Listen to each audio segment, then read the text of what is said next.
Welcome to Secret Chapters, the space where we turn the page on the stories that are whispered but rarely told. These are the chronicles of choices made in the shadows, of love that crosses lines, and the profound consequences that follow. If you believe in the power of raw, honest storytelling and the difficult journey of self-discovery, please take a moment to subscribe to our channel and click the notification bell. Your support creates a safe space for these important narratives to be heard. Today's story is a vulnerable look at infidelity, loneliness, and the intoxicating danger of being truly seen by the wrong person. Before we begin, a question for our community. Have you ever made a choice out of loneliness that you later came to question? Share your thoughts with empathy and respect in the comments below. Now, let's step into Chloe's story. I didn't plan to kiss him. But the moment his fingers brushed against my wrist, everything I thought I knew about right and wrong, about loyalty and betrayal, blurred into an unrecognizable haze. He wasn't mine to want. He wasn't even supposed to look at me like that. With an intensity that seemed to see past the exhausted bartender, past the struggling student, and into the very core of my loneliness. But I stood there, perfectly still and silent, as if my body, starved for warmth, had made the decision long before my mind could catch up. His voice was low, a steady, calm rumble in the quiet of his car. "Tell me to stop, Chloe." I didn't. Because I couldn't. Not when he was the only person who had ever looked at me like I was wanted, not just needed. Not when his eyes stayed on my face like he was memorizing the exact way I was starting to break. The first time it happened, it felt like a complete and utter surrender. But I didn't know then that surrender can sometimes feel deceptively like safety. And safety, when it's wrapped in the suffocating comfort of a secret, can be just another kind of trap.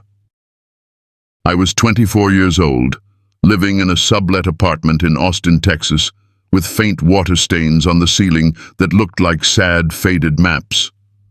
I was splitting the rent with a girl I barely knew, a stranger brought to me by a desperate online ad. I worked the front desk at a corporate gym during the day, my smile plastered on, and I bartended at a noisy downtown bar 3 nights a week. And I still, almost always, fell behind on my bills. Most days I was exhausted down to my bones. Most nights I felt completely and utterly invisible.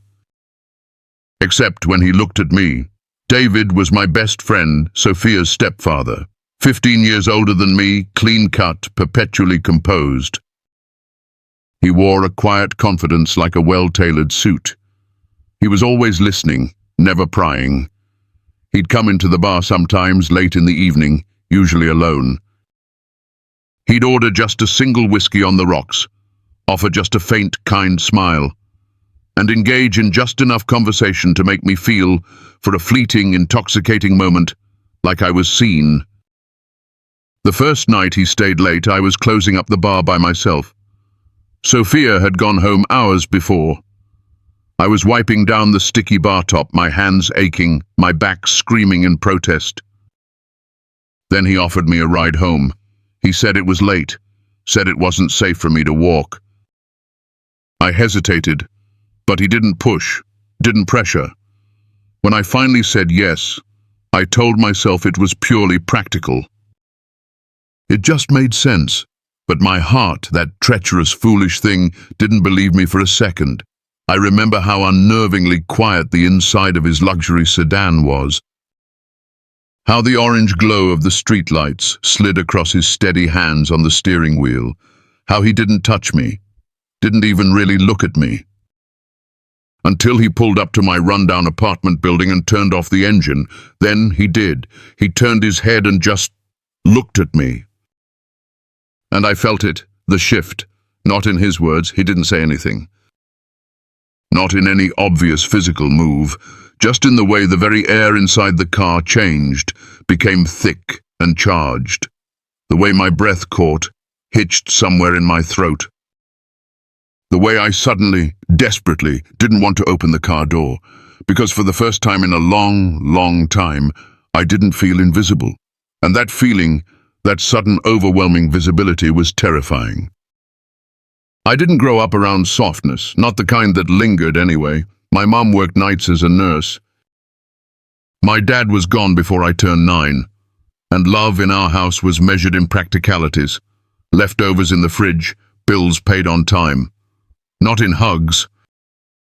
Not in gentle check-ins. By the time I was 17, I had figured out how to survive on my own. Don't ask for too much. Don't expect anything, and for God's sake, don't feel too deeply. But that kind of upbringing leaves something inside you. This quiet, persistent, aching hunger to be chosen, not out of duty or obligation, but out of pure, unadulterated desire. That's what made David so dangerous. He didn't approach me like other men did. There were no cheap pickup lines, no lingering predatory stares that made my skin crawl. He paid attention. His interest was subtle, intentional, and dangerously patient. He noticed when I got my hair cut. He remembered that I liked my coffee black with 1 sugar.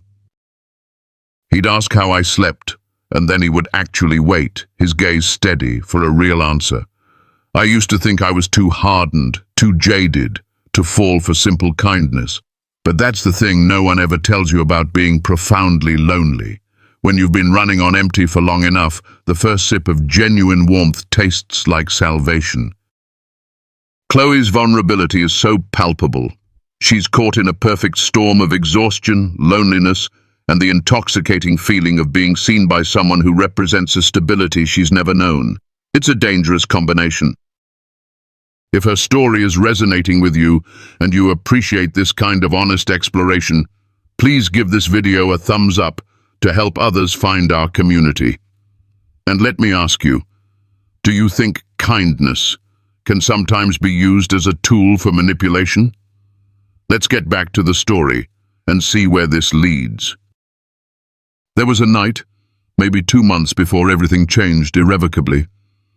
I was crying in the walk-in cooler at work, the cold air biting at my tear-streaked cheeks. The rent on my apartment had just been raised again, and I didn't know how I was going to make it. I hadn't told anyone, not even my roommate. But somehow David knew something was wrong. He stopped by the bar, sat down at his usual spot, as if it were any other Tuesday, and slid a plain white envelope across the counter to me. "There's no catch, Chloe," he said, his voice low and even. "No strings, just a little peace of mind, if you'll let me offer it." I should have said no. Every rational part of my brain screamed at me to push it back, to maintain my pride, but I didn't, because I was so incredibly tired. Because some small, desperate part of me believed that someone, finally, saw me struggling and cared, and because no one, in my entire life, had ever given me anything without implicitly or explicitly asking for something in return, at least, not yet. It didn't happen the night he gave me the envelope, or the night after that, but something between us had fundamentally changed. He stopped being just David, my best friend Sophia's kind-hearted stepdad, and I stopped pretending I didn't notice the way his presence made the entire room feel smaller, more intimate, how his calm voice seemed to quiet the relentless noise in my own head, how I started to feel safe in his presence, in ways I knew I shouldn't trust. The night it finally happened, I had just finished a grueling double shift. He showed up just as I was locking the front doors of the bar. Said he was just in the area. Said he figured I could use some fresh air. We drove with the windows down, the cool Austin night air rushing in, barely speaking. And then, out of nowhere, he turned off the main road and onto a dark, unlit path. "I want to show you something," was all he said. It was a cabin, small, dark and silent, nestled in the rolling hills just outside the city. I should have asked more questions. I should have been scared, but I wasn't. I just followed him.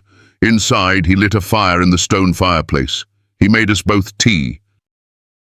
He told me to sit down, to just be. He wasn't in a rush. He never was. We talked. We really talked. For hours. About things I hadn't shared with another living soul in years. About how tired I was of constantly pretending I was fine. About how profoundly lonely I felt, even in a room full of people. And when I finally started to cry, silent tears tracking down my face, he didn't immediately move toward me. He just looked at me, his gaze steady and deep, as if he were holding a safe space for all the grief and exhaustion I had no words for. I remember touching his hand first. Not out of lust, not even out of overt need, but because in that moment I needed something, someone to feel real, to anchor me. He pulled me in slowly, not aggressively, not even confidently, just with care. The kind of care that makes you question if you've ever really been truly touched before. His lips met mine like a soft, tentative question, and when I didn't pull away, his hands found the curve of my spine, gentle, warm, unhurried. For a single, breathless moment, I forgot who I was supposed to be. I forgot about Sophia. I forgot about the lines we were so clearly, irrevocably crossing. All I could feel was the steady, frantic beat of my own heart, louder than the crackling fire, louder than the screaming voice of my own doubt. It didn't feel like a mistake until the harsh light of the morning after. The unraveling didn't start with the dramatic blowout. It started quietly. Small things. Shifts so subtle I might have missed them if I hadn't been clinging so tightly, so desperately, to the beautiful, dangerous fantasy we had created.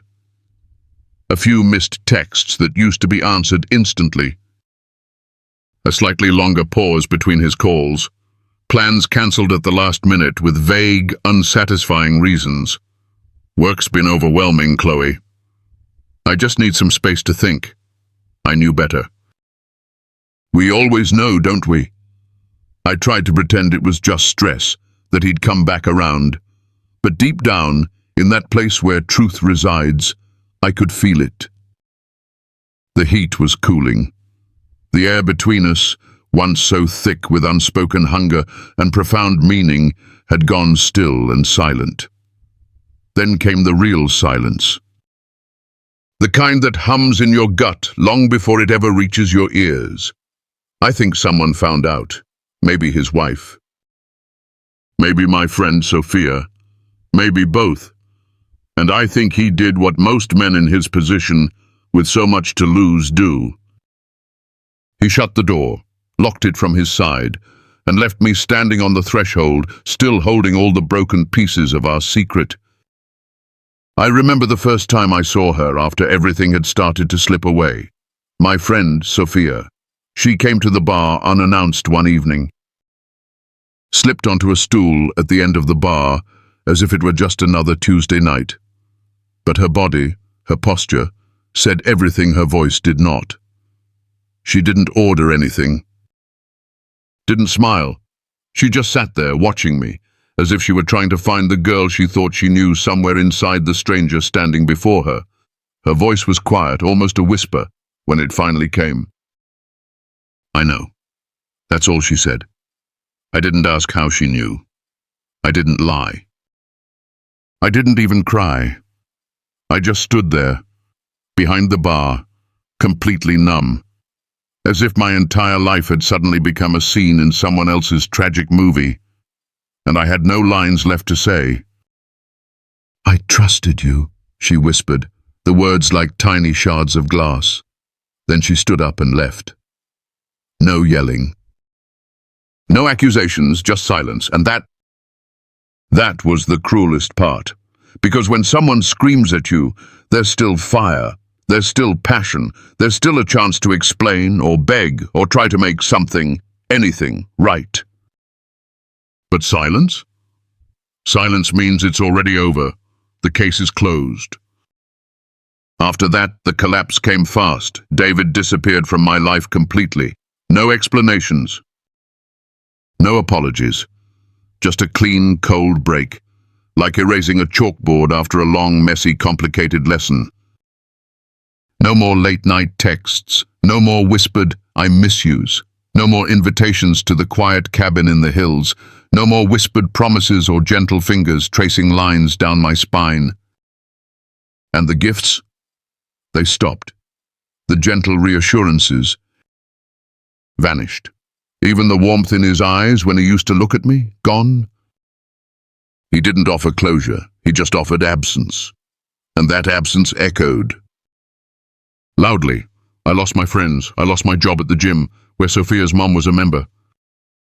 Even my roommate started keeping her distance, the air in our tiny apartment thick with unspoken judgment. People talked, but never to my face. You can always tell when you've become the wrong kind of story. Smiles grow thin. Conversations abruptly stop when you enter a room. You stop being a person with feelings. You become a warning, a cautionary tale.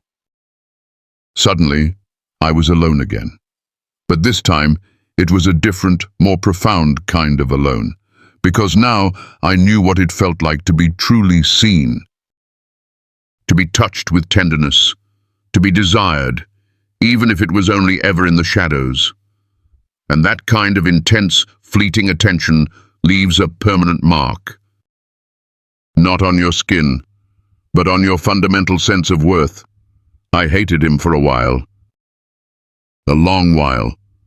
Not just for leaving, for abandoning me so completely, but for making me believe I mattered in a way I never had before.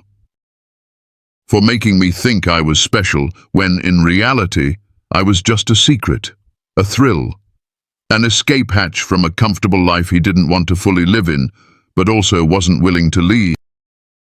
And I hated myself too, for not walking away the moment I felt the lines start to blur, for not choosing my friend, my loyalty, over his intoxicating attention, for giving him every broken piece of me while asking for absolutely nothing in return.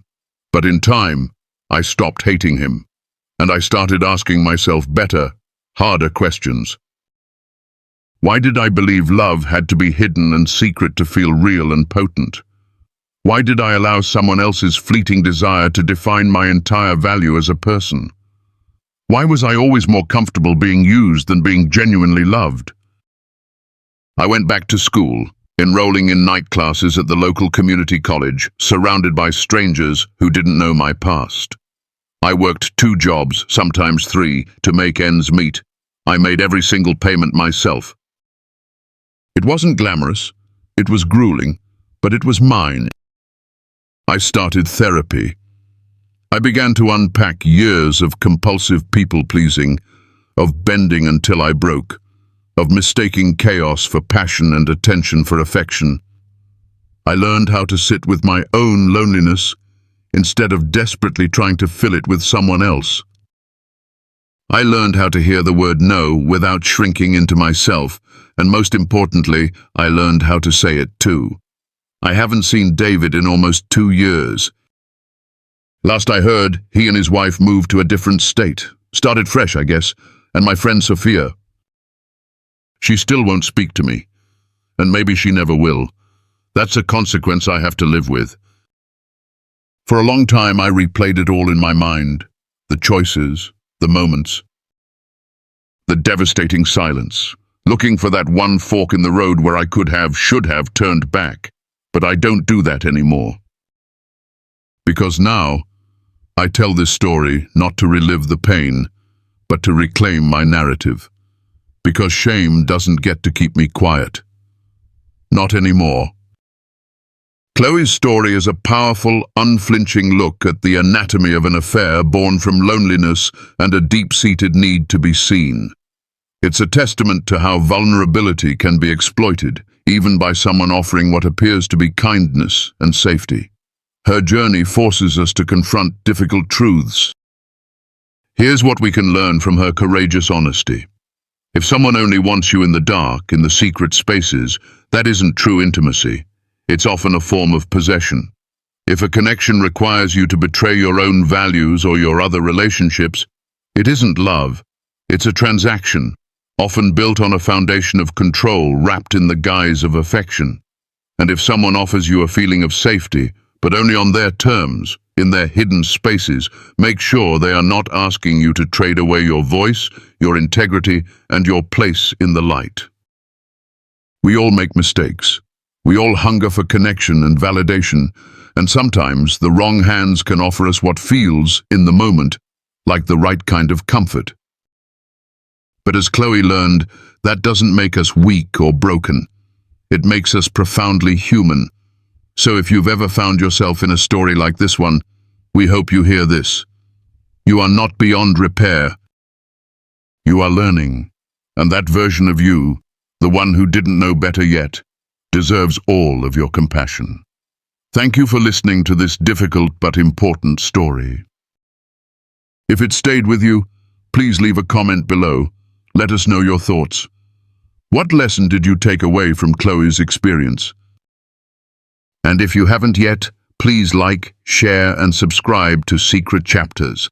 This space only exists because of brave storytellers and empathetic listeners like you. Until next time, be kind to yourself, even and especially to the parts of you you're still trying to forgive.